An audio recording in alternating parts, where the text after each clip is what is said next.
In this video, we're tackling a problem that can arise when working with reflection in C#. The problem stems from the way ML.NET processes internal properties and throws exceptions when certain properties are not found during runtime. It's a classic case of how reflection can lead to unexpected behaviors, especially in a context of public and internal members of a type. So, let's dive into the solution to unravel this mystery. So, let's talk about the solution to this issue. The key lies in the way ML.NET handles reflection operations when extracting information about a class's fields and properties.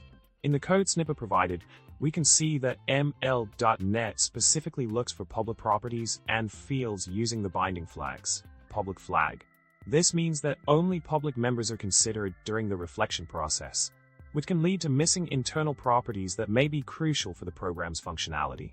By understanding this aspect of reflection, we can better grasp why certain properties are not found during runtime, causing the exception to be thrown. Understanding the intricacies of reflection can help us navigate through these challenges more effectively. In summary, we've delved into the problem of missing internal properties in ML.NET due to the reflection process focusing solely on public members. By exploring how ML.NET handles reflection operations, we've uncovered the root cause of the exception being thrown when certain properties are not found. Reflecting on this information can help us troubleshoot similar issues in the future and enhance our understanding of how reflection works in C#.